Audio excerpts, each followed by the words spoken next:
everyone, and welcome to Guiding Light. I'm Sierra Larson, I'm Jenna Carson.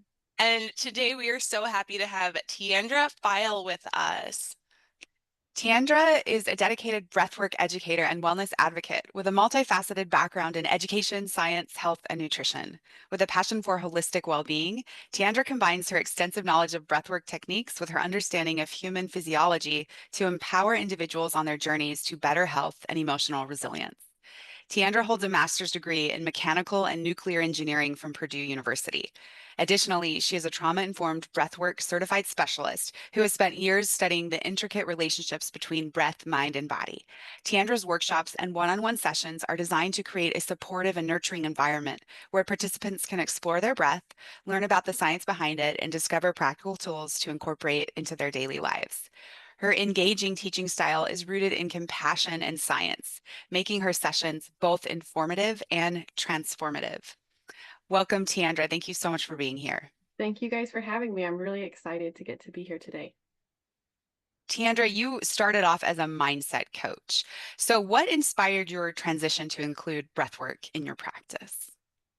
So I started off as a mindset coach. I was brought to personal development myself when I recognized that the things that I was feeling in my life, everything looked good on paper. I had a successful career, I had a happy marriage, I had wonderful kids, and yet I felt most of the time like I was toggling back and forth between anxiety and feelings of overwhelm, feelings of stress, and then to numbness. It was just kind of like back and forth. And it didn't really make sense why, because there wasn't necessarily anything wrong with my life. It all looked good on paper, but it didn't feel good inside my body. And so I started pursuing mindset work myself.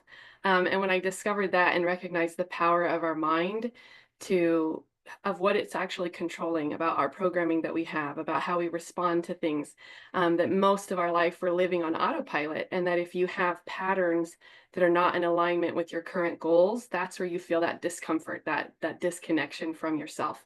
And so I absolutely fell in love with it, and I started learning.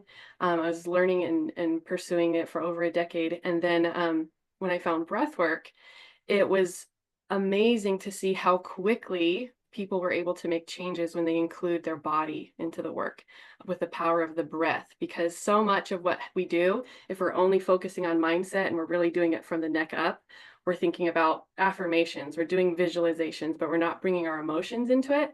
We're really fighting a losing battle because of the way our bodies are wired and the way that that information is and programming is set and stored inside of our bodies. And so when I added breath work to my practice, I was able to see people make lasting transformations, to finally release stuff that they had been thinking about and talking about, maybe journaling on for years, but not really feeling like they could able to release it. But when we actually recognize and understand that our emotions are stored in our body, that our subconscious mind and our nervous system lies inside of our body, your breath allows you to access that really, really easy. It's something that everybody can do, but that we don't necessarily use and utilize to our full potential at being able to consciously make that choice and be able to integrate and to have that alignment with our thoughts and our feelings in alignment then with our actions, that where you truly start to make progress and make change and feel at peace. Like you're not fighting against yourself, that you're really working with your mind and your body. And that was really really, really remarkable. And as I've included breath work for a lot of times people when they go through sessions, when you integrate it with mindset and breath work, you're able to finally kind of make progress and be able to see a shift and feel that shift in your body. Can you explain the science behind that? Why it is that breath is so important? Yeah. Um, so that's a question I get asked a lot. People are like, why are we going to do breathing? I breathe every day. What is this going to be special? And if you think about it, we're moving right now, right? I walk every day, but that's not necessarily exercise, right? But if I were to take my arm and have weight and do a bicep curl every day, I might not see a difference that day, but if I did that every day for 6 months, by the end of 6 months, I'm going to see a change in my body. And we call that resistance training for our body. You can do the same thing for your breath. So random movement doesn't necessarily get you to your health goals for your body, and random breath doesn't necessarily get you to be able to make a change inside of your mental state either. But when you do specific patterns and you do it for specific periods of time, that's resistance training for your breath. And when you do that, you're able to access and shift your nervous system. So our nervous system is comprised of our sympathetic nervous system and our parasympathetic nervous system. And your sympathetic nervous system is responsible for your fight, flight, or freeze. And your parasympathetic is responsible for rest and digest. And one of the concerns that we have culturally is that most of us are running around in our sympathetic system all the time. We're trapped in fight or flight. And people don't necessarily feel comfortable being still. They don't feel comfortable resting. It feels really uncomfortable because they are constantly in this cycle of needing to act and do and distract, and they don't like to feel their feelings. They don't like to be in their body. That doesn't feel safe to them anymore. And so what breath work does is it allows you to practice going back and forth, toggling between your sympathetic and then getting out of it into your parasympathetic, allowing your body to release. And the more that you do that, the better able you are to leave the and enter the parasympathetic, to leave the sympathetic, to get out of fight and flight, to be able to engage, rest, and digest. And your diaphragm is really an amazing key to that. When you are using the lower diaphragm and you're engaging that lower part of your lungs to breathe, you cannot be in fight or flight, because you can't be like running away from something when you're feeling that. So it's like a hard reset on your body when you can actually open up and breathe from the bottom of your diaphragm. And kids can do this intuitively, that you can see their little bellies breathing. A lot of the adults that I work with, they feel a lot of discomfort the first time that we do that, because it's very vulnerable. It's very not new. It's not, they've lost that. They've disconnected with their ability to use breath to regulate their emotional systems and their emotional states. And so practicing and accessing how to feel like calm and how to change having your rest and digest be your natural state of being is really, really powerful. So physiologically, what also is happening when you breathe that way in these patterns, you can change the pH of your blood. It's one of the fastest way to alter your blood, as opposed to like drugs and medicine can do that obviously also, but breath is the fastest way to do that just with your body. And so you're actually changing your pH. You're becoming more alkaline as you breathe in these patterns. And it has to do with the balance of your CO2 and your O2 levels in your body. And it's something that just happens automatically. So when you are consciously using your breath patterns, you're getting an immediate physiological response in your body. And what I love is then coupling that with your thoughts and your emotions at the same time, so that now you're able to align feelings of safety, thoughts of safety, and then you feel it anchored into your body, that you are having that sensation of safety also in your body. And then you're able to calibrate your programming to a new state of being. Okay, you're able to raise, some people say you're raising your vibration, you're allowing your state to shift higher, of having more peaceful, calm feelings in your body, more feelings of safety in your body, instead of always feeling like you're in response mode.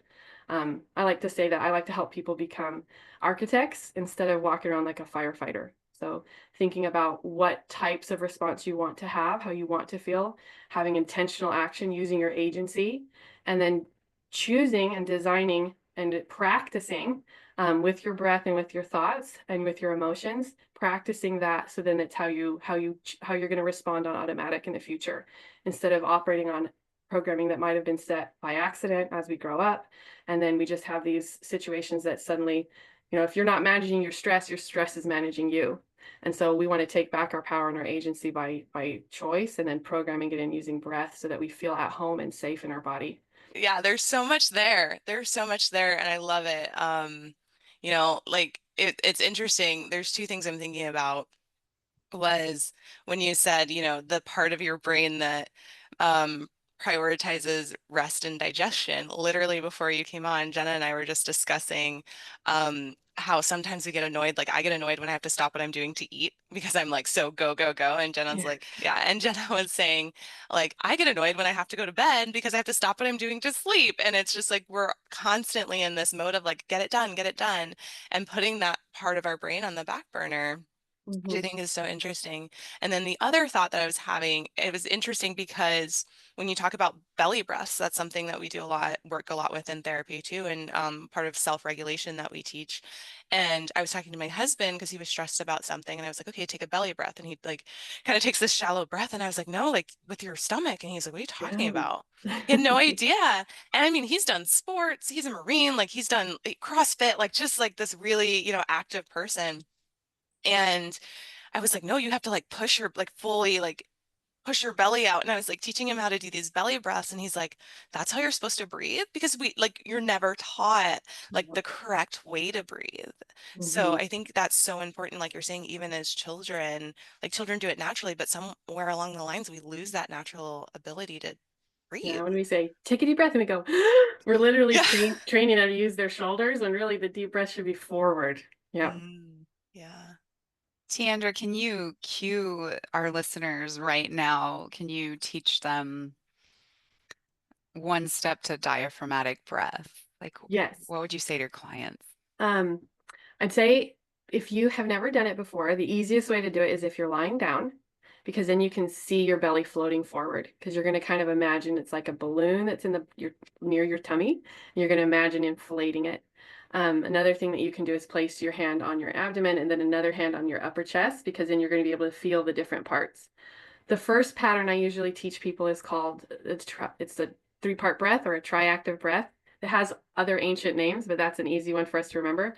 And you're going to start out by breathing deep into your belly like this through your mouth. You're going to go, and then you're going to breathe up into your chest, and then you're going to breathe out through your mouth. That sounds like this.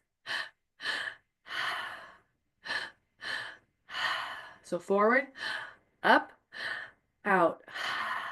And when you do it that way and you split it up into two, you can really kind of notice if I'm doing forward and then up. That's also engaging your gut. It's engaging your heart and your upper chest area, the nerves around your heart, and then it's releasing everything. And so you can do that. That's one of the fastest breath patterns to bring you out of anxiety also. Or if let's say you're driving in the car and you're feeling stressed because it's traffic, you can start doing that and you'll immediately be able to get out of that. And breathing in the car is a great time too, because you're sitting still.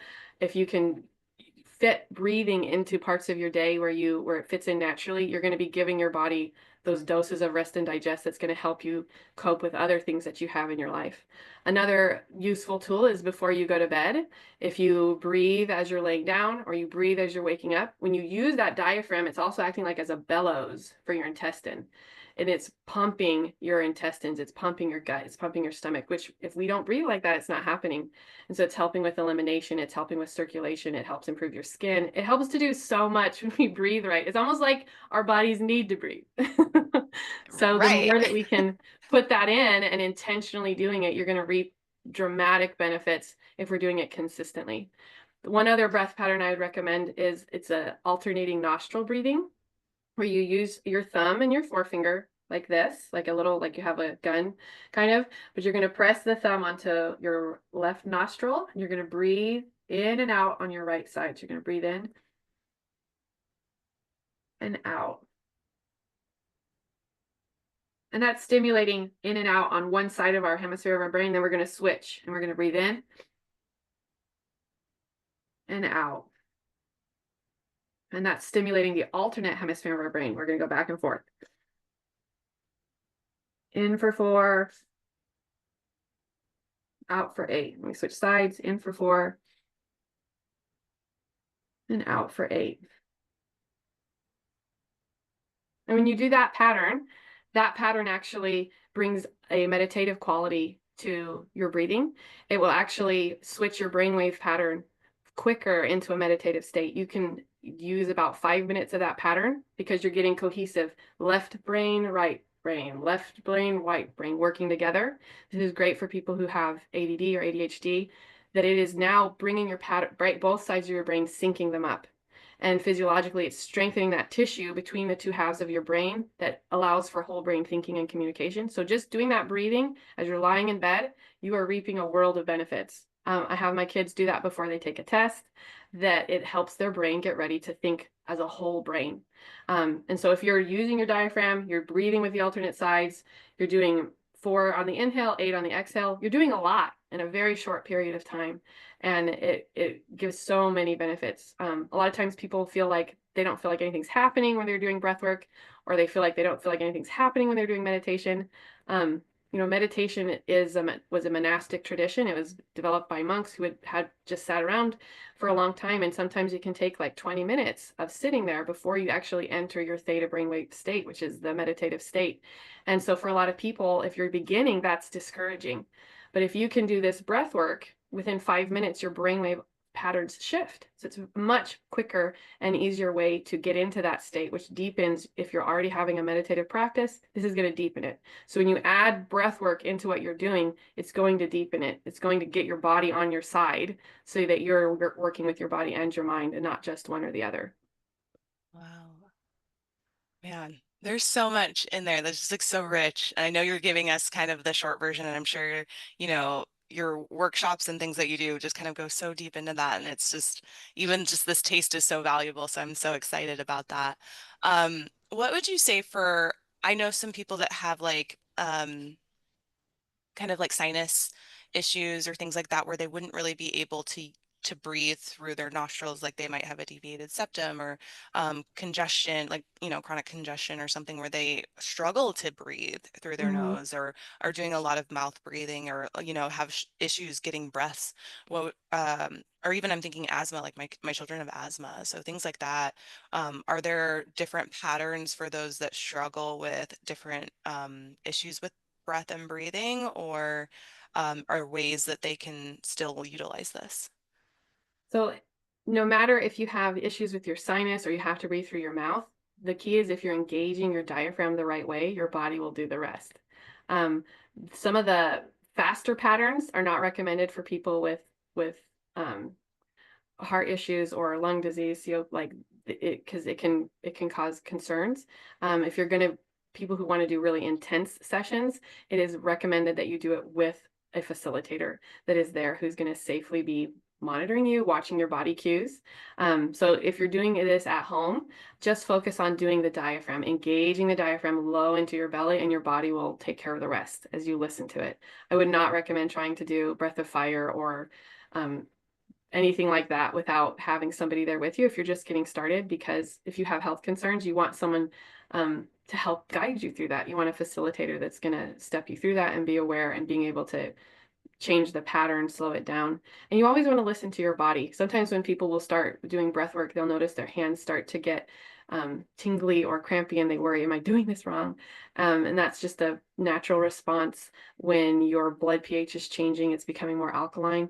And you just release the pattern a little bit and then you get back in once your body's ready. So it's helping you come back into your body. So if you struggle with asthma or breathing, you're just going to be aware of what your body can do. You're going to do what your body can do. And engaging your diaphragm is going to get you into that rest and digest, whether you're breathing through your nose or your mouth, it's going to help. Teandra, you talked about how kids know how to breathe. Like if you look at their bellies, what happens that leads to the developing human to start restricting the breath, to start shallow breathing? It's a great question. Um, Children are constantly absorbing their surroundings. They're like little cognitive sponges. They're just soaking up so much. And our bodies are, as humans, we're designed to be aware and to, our body's goal, our brain's goal is to save energy. It's always trying to conserve energy. So as it is observing patterns of being, how you need to show up in the world to get your needs met as children, your body is programming this. And so when you look at like brain wave states, there's four. You have delta when you're sleeping. So you can see on scans when you're sleeping, oh, okay, now we're in sleeping. You have theta, which we've talked about, which is a meditative state. It's where your programming in your subconscious is set. It's where the best place to learn and relearn patterns. And then you have alpha and delta, which are kind of like adult aware active brain states. Children walk around the majority of their life in theta. They're walking around in this theta wavelength state. That is why they are so receptive. They're walking around on this and they are trying to get their needs met. And they are forming these patterns that conserve energy as an adult. And then when they're about 7 years old, their brainwave starts to shift and they're learning now about their using their walking around mostly in alpha. So now they have gone from setting the pattern to now acting on a pattern. And so when you look at kids in this middle school, upper elementary into high school, and they feel like I do seminars with kids, I've done some retreats with high schoolers, and I ask them, do you feel like you don't make friends like you used to? And they'll raise their hands. Do you feel like you don't connect and feel loved like you used to as a child? And they'll raise their hands. And it's because they're learning what it feels like to go from setting a pattern to acting from a pattern. And they'll be like, I'm upset in my body, but I'm not upset in my brain. And that's why suddenly they'll be like, what? Like, what's happening? And it's because they are going through this transition. So around that age, around 7, um, is when you're gonna see this shift in them acting out of a pattern instead of acting out of setting those patterns, right? Modeling, that we see a lot in kids. So when we model to them, they're going to set these patterns. So when we go like this, breathe, breathe deep, they're being like, oh, I better breathe deep. And they're learning now, they're not paying attention necessarily to their body. They're not having there's like, it's amazing how we have this pendulum shift now of having more intuitive eating, having more gentle parenting, trying to help kids connect with their bodies. And I love that. I think that it is great just for the whole world. It's going to improve as we connect with and heal, that we are empowering the future generation, right? We do the best with what we know. And when we know better, we do better. And so kids, though, around age 8, I think studies show that's even when their self-esteem peaks, especially for girls, age 8. And so after that, then now they are having other people's opinions that they're carrying in their body. Your body carries your emotions. Your body is where your subconscious lies. You hold, trauma is held in your body. It's an incomplete stress cycle in your body. I love to use the example of Inside Out 2 and 1. Yes. Those are such good movies that Yes. kids can relate to. And so, like this most recent one where they're taking those uncomfortable feelings at the end of the day, and joy is like shooting it off into the back of the brain, right? I talk to kids about how, we want to pay attention to when we feel uncomfortable. Notice where we feel it in our body. Where are we feeling that sadness? Oh, I'm feeling it behind my eyes. Where am I feeling that anger? Am I feeling it in my hand like I want to hit? I'm feeling it in my shoulders. I'm feeling it in my feet like I want to stomp. And then helping them notice that they're feeling it in their body and helping them connect that it is a feeling.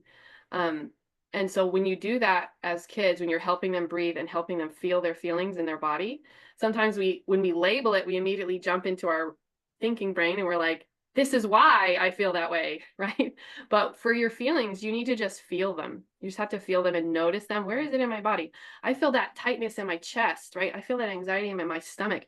And so inviting kids to recognize that and inviting them to then breathe deeply and allow space for that feeling, they kind of understand that because it's near to what they had been doing, right?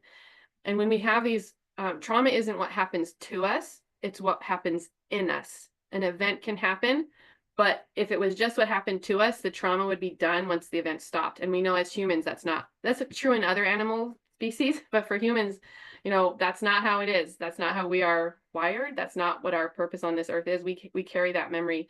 And so it's happening inside of us. So when you go inside of you and you can talk about it and feel those feelings and breathe, even in that movie Inside Out 2, when they have like that avalanche of all the scary stuff that's coming in and you see her breathing. I love this movie. My kids were like, Mom, you have to stop talking.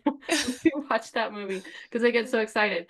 But you see that she's integrating and feeling and experiencing all those pieces, and that's what allows her to form that healthy identity.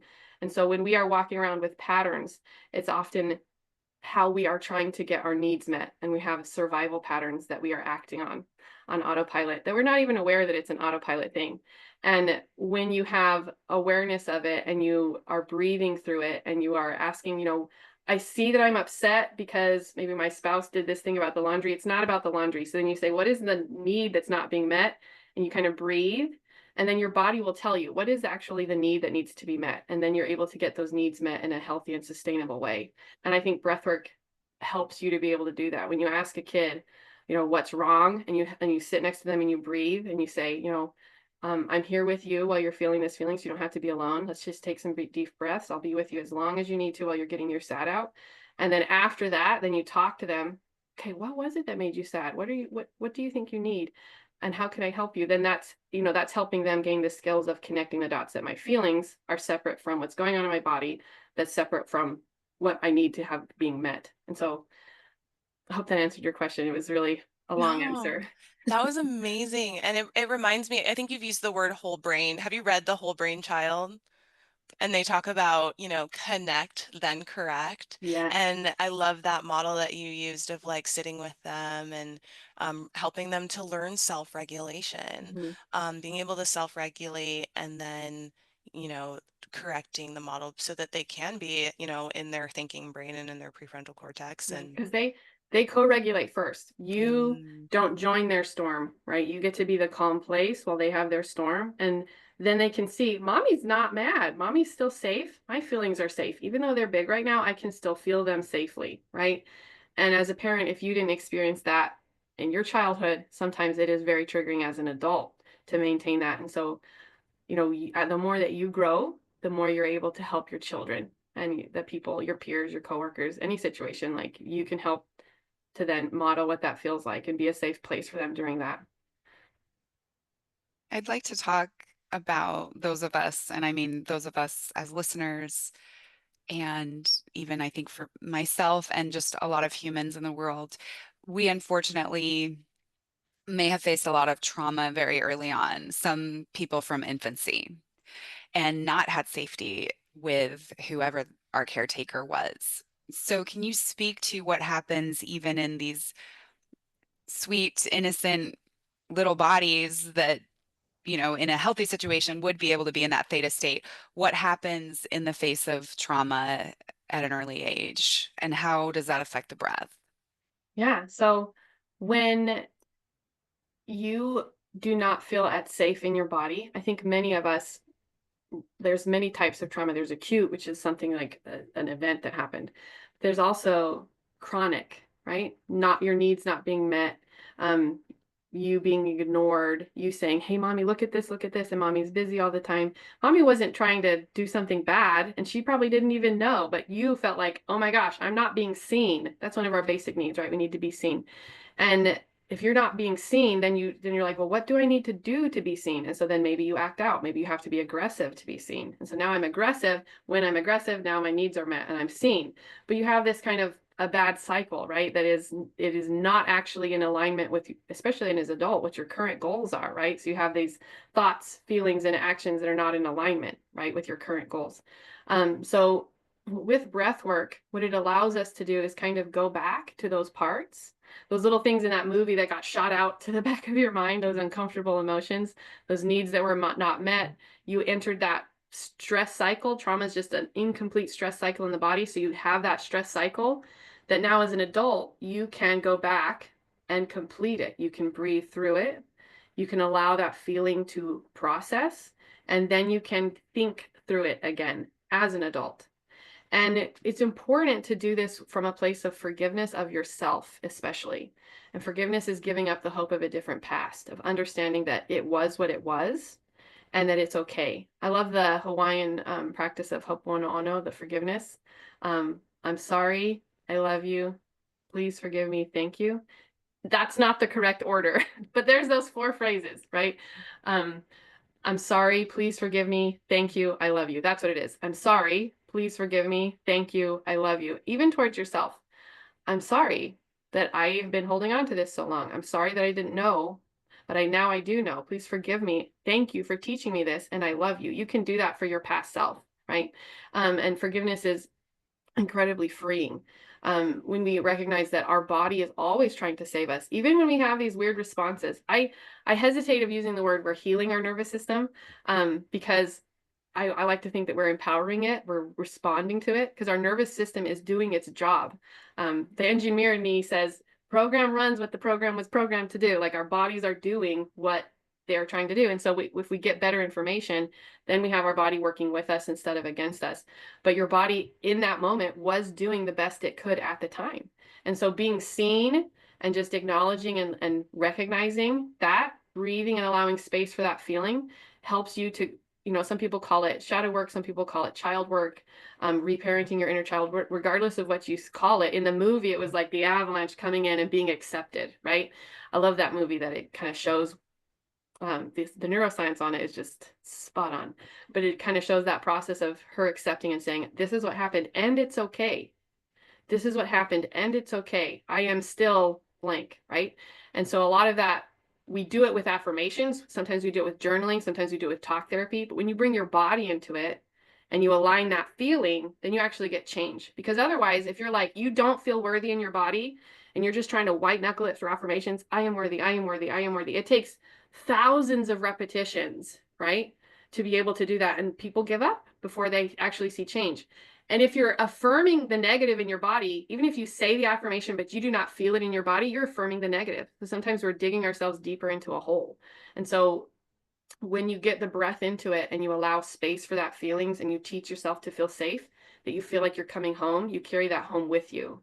And then when you have that place of safety, then you're able to make better choices. Sometimes we come at personal development of we just focus on the positive, but we got to release the negative first and then invite in the positive on top of it. It's like when you're trying to refinish a table, you got to remove what's there first.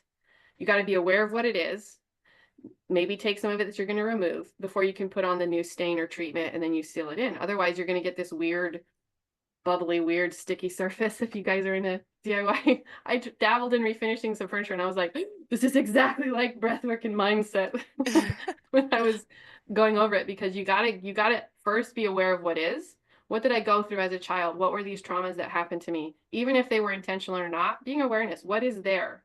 And then awareness and acceptance, right? Forgiving yourself for holding on to it so long, forgiving, whatever you're able to release, you want to be releasing it.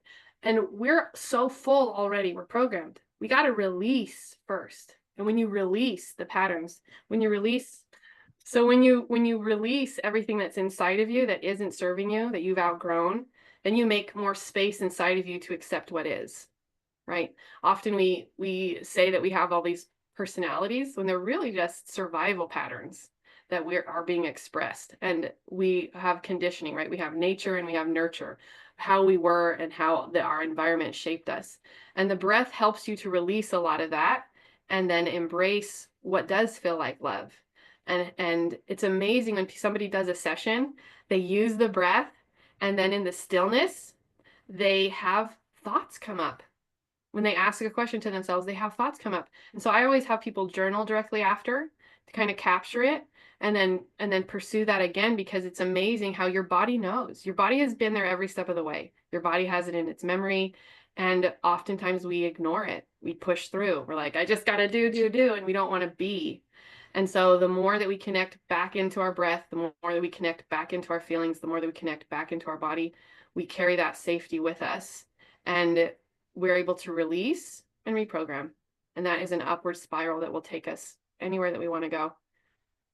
I love that. It actually reminds me this week, I think it was, my son was like had really big feelings about something, and I found myself kind of being annoyed. I was like, that's such a small thing. And we were like running to go somewhere, I think to take him to school or something. And I was just like, I was really annoyed. I was frustrated because he was like having like this really hard time and crying and upset about something I considered to be small. And I had the thought of, why am I so annoyed about this? And it came to me, it was like, you would have never been allowed to have such a big reaction to what just happened Yeah, as a or child. it's triggering. Absolutely not. Mm-hmm. Like, if that were you, you would like, no, like it would not have happened. And I have great parents. I'm not saying that, but that wouldn't have been tolerated. And then when I had that thought, I was like, I'm glad that my son feels safe to have a big feeling to something Yeah, like this, that he can have a big feeling even about this because he's safe, yeah, and it changed my mindset because I was so frustrated before. But then after that, I was like, no, like I'm providing a safe space for my son, one that I didn't have in that way. so beautiful. And that was okay. So, Yeah. yeah. I think a lot of moms struggle too with when they get home from school and you have the meltdown because they've used up all their self-control all day at school, and then they come home and you feel like I'm the garbage disposal for all of these big feelings that they've come to me now. And when you can recognize, oh, that's actually because they feel safe to express that. That's actually beautiful. And I am going to be your safe landing place, and you can always feel seen with me. And a phrase I'll use is, I can see that this is really important to you, Mm. because sometimes it's not to me. It's like that cup or that your shoe lace being the wrong thing is not, but I can see that this is really important to you. And then, when they just feel acknowledged, a lot of times they'll be like, oh, And then because they're being seen, they're being heard. And then you can actually talk to them instead of it's not a big deal. Like if their body is convinced it's the big deal, there is no logic that's going to talk them out of it. But when you acknowledge and help them feel seen, I see that this is important to you, right? And then you can say like, is this something you need help with, or is this something you just needed to tell me about? You know, how long, like, do we need to do this now, or can we do it later? Offering them kind of questions makes them feel powerful too, of being able to make some choices, and often that can kind of diffuse that. If they feel seen and then they have a choice, they feel empowered, and that builds their confidence that they can solve it on their own. I'm so inspired by everything you've shared, Teandra, and grateful for your example in setting this path of helping your children and helping others regulate and find healing and empowerment in our bodies. So, thank you so much for your time today. For our listeners, we invite you right now to take one small action item of taking 5 deep breaths, deep belly breaths, really engaging the diaphragm, feeling the body, experiencing the body. And we invite you to do that before bed tonight as well. Thank you so much for joining us today. I'm Jenna Carson, I'm Sierra Larson. and we hope you follow the peace.